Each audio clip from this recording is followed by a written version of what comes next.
മഠത്തിൽ താമസിക്കുന്ന കന്യാസ്ത്രീകൾക്ക് അവിടെ അംഗമായി തുടരണമെന്ന ആഗ്രഹമുണ്ടെങ്കിൽ അവരുടെ ചെലവുകൾ വഹിക്കുമെന്ന് പ്രഖ്യാപിച്ചിരിക്കുകയാണ് ജലന്ധർ രൂപത. ഫ്രാങ്കോ മുളയ്ക്കൽ ബലാത്സംഗം ചെയ്തെന്ന് പരാതിപ്പെട്ട കന്യാസ്ത്രീയെ പിന്തുണച്ച സിസ്റ്റർ അനുപമ ഉൾപ്പെടെ 3 പേർ സഭാവസ്ത്രം ഉപേക്ഷിച്ചതോടെ കുറവിലങ്ങാട് മിഷണറീസ് ഓഫ് ജീസസ് മഠത്തിൽ പരാതിക്കാരെയും മറ്റു 2 പേരും ഒറ്റപ്പെട്ട അവസ്ഥയിലാണ്.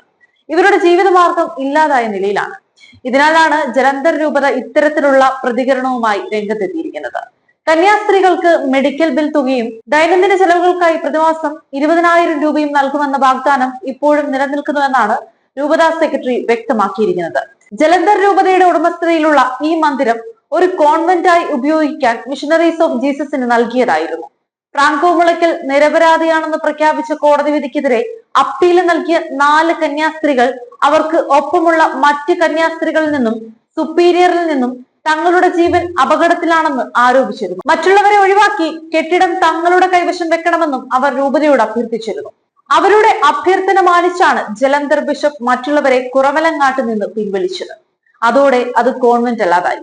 രൂപതാ സെക്രട്ടറി പറയുന്നത് ഇങ്ങനെ: കെട്ടിടം രൂപതയുടേതായതുകൊണ്ട് തന്നെ രൂപതാ അധികൃതർ എല്ലാ മാസവും വൈദ്യുതി ബിൽ അടയ്ക്കുകയും വീടിന്റെ അറ്റകുറ്റപ്പണി നടത്തുകയും ചെയ്യുന്നുണ്ട്. ചുറ്റുമുള്ള വിശാലമായ ഭൂമി കൃഷി ചെയ്യാനും എളുപ്പത്തിൽ പരിപാലിക്കാനും രൂപത അവർക്ക് സൗജന്യമായി നൽകിയിട്ടുണ്ട്. 4 കന്യാസ്ത്രീകൾ ഒറ്റയ്ക്ക് കഴിയാൻ ആഗ്രഹിച്ചവരാണ്. ഒറ്റപ്പെടുത്തിയെന്ന് പറയുന്നത് ശരിയല്ല. രൂപത അവരുടെ ആഗ്രഹത്തെ മാനിക്കുന്നു. അവര് അംഗങ്ങളാകാൻ സമ്മതിക്കുന്ന പക്ഷം അവരെ സാമ്പത്തികമായി പരിപാലിക്കാൻ സഭ തയ്യാറാണ്. എന്ത് ചെയ്യണമെന്ന് അവർ തീരുമാനിക്കണമെന്നും ജലന്ധർ രൂപത വ്യക്തമാക്കി.